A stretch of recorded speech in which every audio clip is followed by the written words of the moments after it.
Assalamualaikum warahmatullahi wabarakatuh.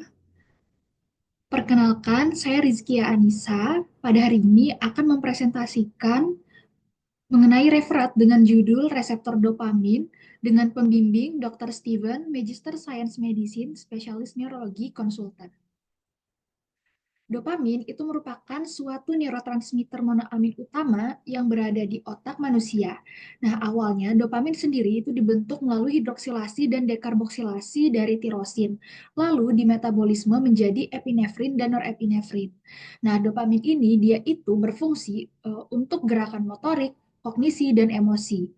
Nah, disfungsi dari dopamin itu bisa dikaitkan dengan penyakit-penyakit seperti kecanduan obat, penyakit neurogeneratif, termasuk disfungsi dari motorik, kognitif, dan kejiwaan.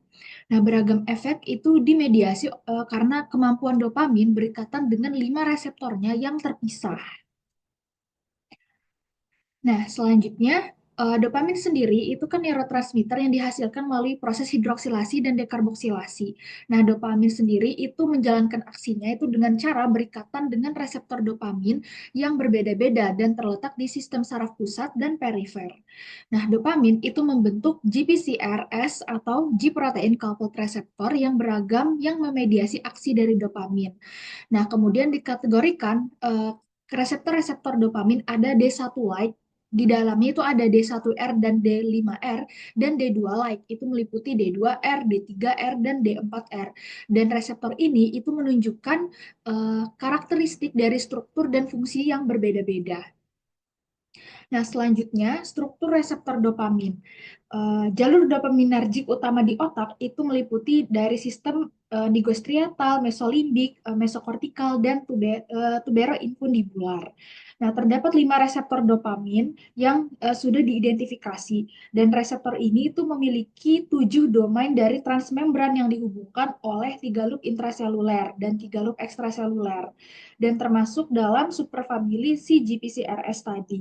Dan semuanya itu dianggap sebagai bagian dari famili reseptor rhodopsin like kelas A dengan 7 transmembran.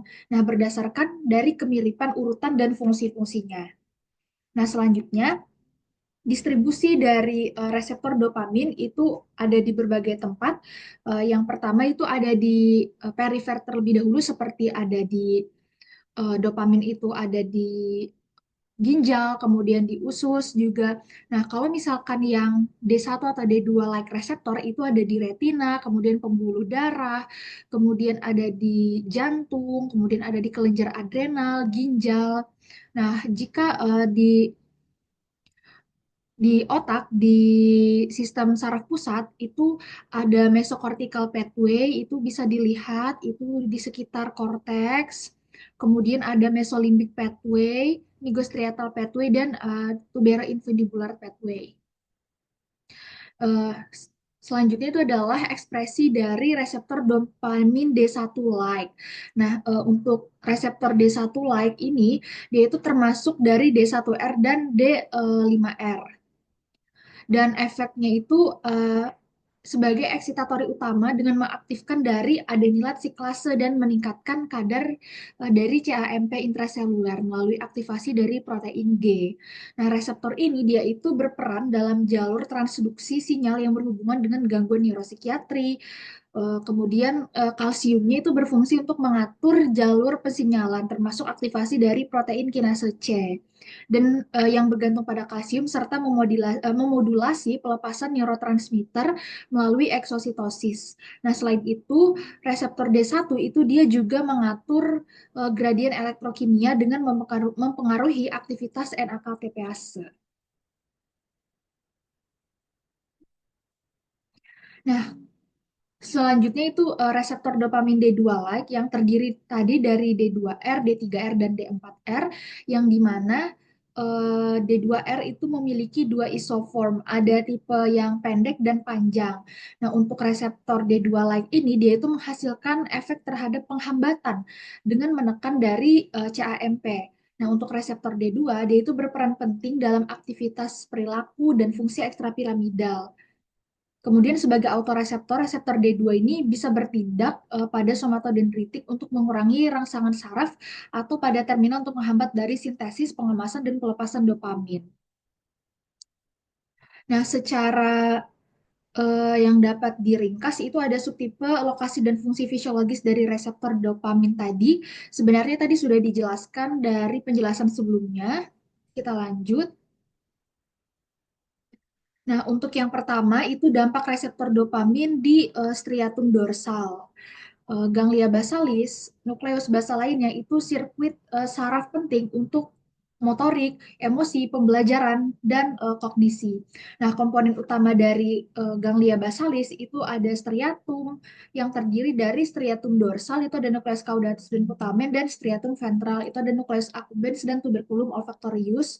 Kemudian ada globus pallidus, substantia nigra, dan nukleus subthalamicus. Nah, untuk striatum dorsal yang terdiri dari putamen, dia itu fungsinya mengendalikan fungsi motorik dan nukleus caudatus dia mengendalikan dari fungsi mental. Kalau misalkan caudatus putamen itu komponen di ganglia basalis yang berfungsi dalam mengontrol motorik, kemudian memproses terhadap penghargaan dan fungsi kognitif.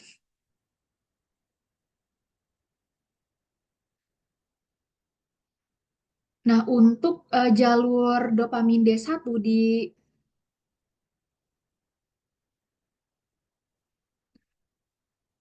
untuk jalur D1 sebagai direct pathway itu ada di striatum, dia itu berfungsi dalam meningkatkan eksitabilitas neuron, kemudian memfasilitasi dari gerakan, penghargaan, penguatan, serta memori kerja. Nah, kalau misalkan reseptor dopamin D2, dia itu indirect pathway, dia akan menghambat dari gerakan, memodulasi penghargaan, dan memfasilitasi dari pembelajaran motorik. Kalau misalkan yang reseptor D3, dia itu mengatur respon emosional, motivasi, dan kognisi terkait dengan kecanduan serta gangguan mood. Kalau misalkan reseptor D4, dia itu berperan dalam fungsi eksekutif dan pemrosesan dari emosi. Jadi reseptor D4 ini terkait dengan ADHD serta gangguan kejiwaan. Nah, kalau reseptor D5 dia memodulasi dari aktivitas motorik dan kognitif terkaitnya itu dengan skizofrenia dan disfungsi kognitif. Ini secara ringkas tadi sudah dijelaskan. Nah, selanjutnya itu ada dampak reseptor dopamin di striatum ventral di mana nukleus accumbens dan tuberculum olfactorius itu bagian dari striatum ventral di otak. Nah, untuk yang pertama, nukleus accumbens itu terlibat dalam perilaku terkait kesenangan, motivasi, serta pengambilan keputusan dan kecanduan. Nah, jika tuberculum olfactorius, dia itu mengintegrasikan informasi sensorik dari indera lain seperti pendengaran, penglihatan, dan juga mempengaruhi dari perilaku sosial serta emosi. Nah, kemudian terdapat disregulasi pada reseptor dopamin itu bisa mempengaruhi pembelajaran terkait penghargaan dan pengambilan keputusan serta berkontribusi pada kecanduan dan gangguan neuropsikiatri lainnya.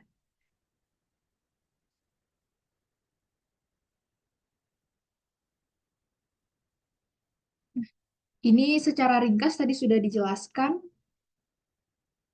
Selanjutnya itu di korteks prefrontal. Nah, untuk bagian korteks prefrontal sendiri itu wilayah otak yang sangat penting berfungsi untuk mengkoordinasikan berbagai proses kognitif seperti fungsi eksekutif, kemudian pengambilan keputusan, regulasi emosi, serta memori kerja.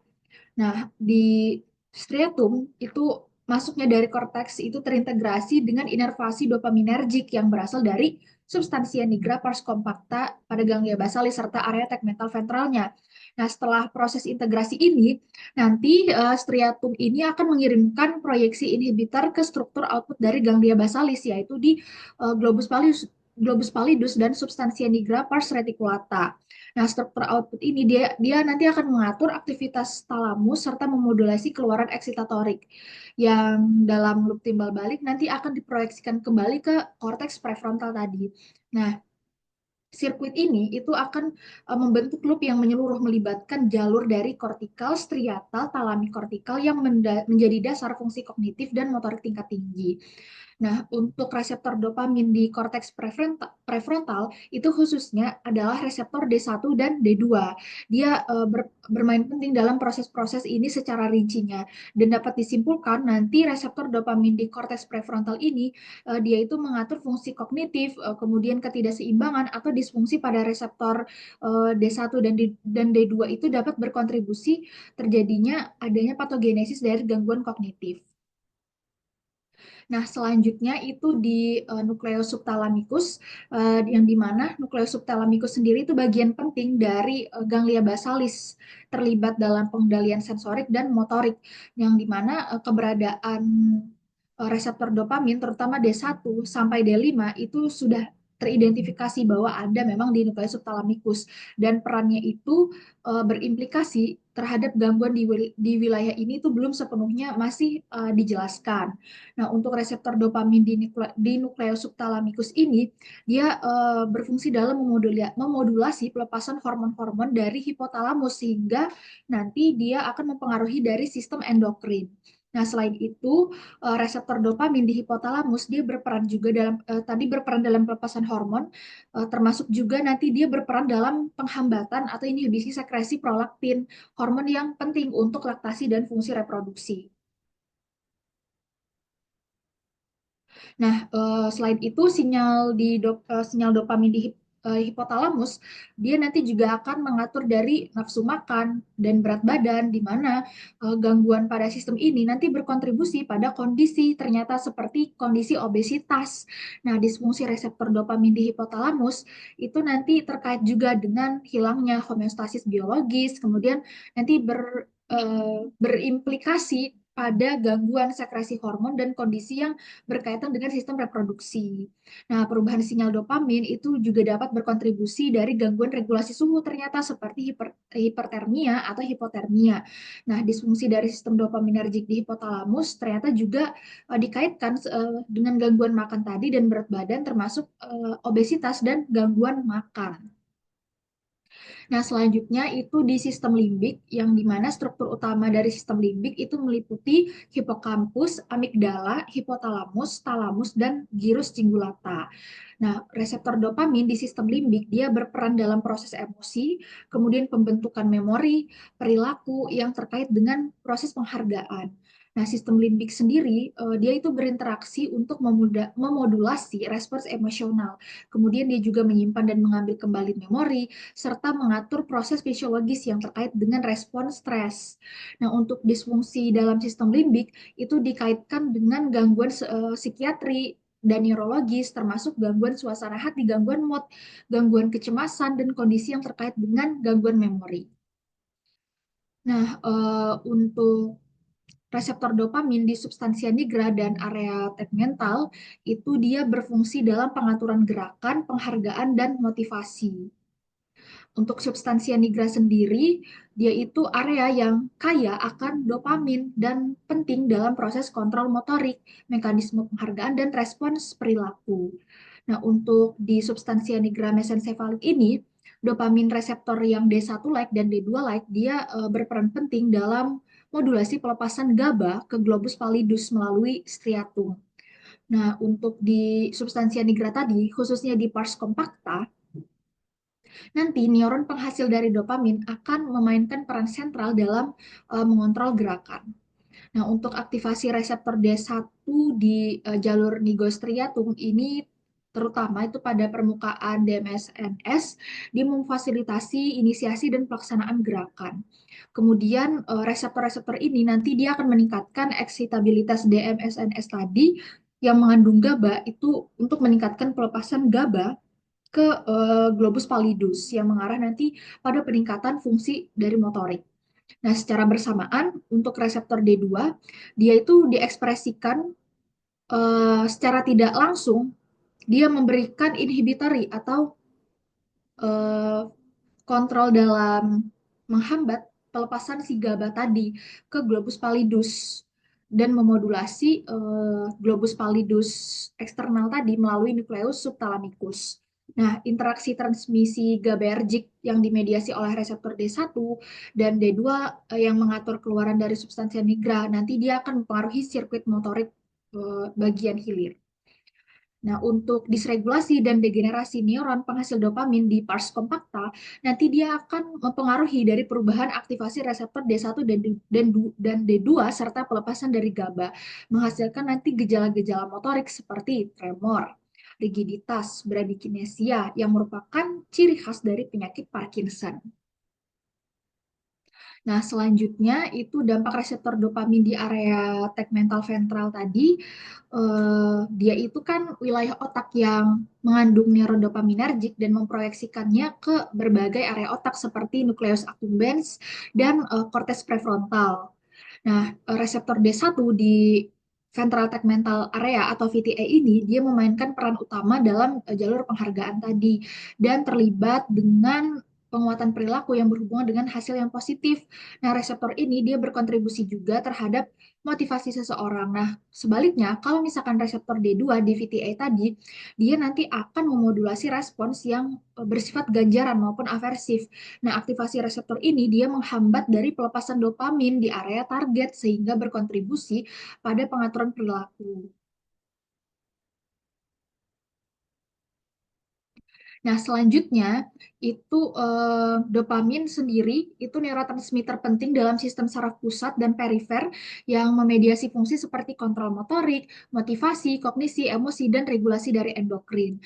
Nah, untuk reseptor-reseptor dopamin tadi terbagi menjadi dua famili, itu ada D1 like, ada D1R dan D5R, dan dia itu memberikan efek eksitatori. Sedangkan untuk D2 like itu ada D2R, D3R, dan D4R, dia memberikan efek inhibitory dan mempengaruhi gerakan, perilaku motorik, emosi, dan pelepasan neurotransmitter.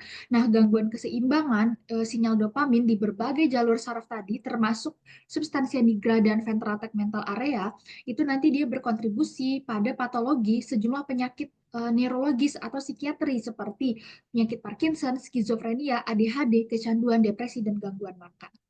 Mungkin itu saja yang dapat saya sampaikan. Terima kasih atas perhatian.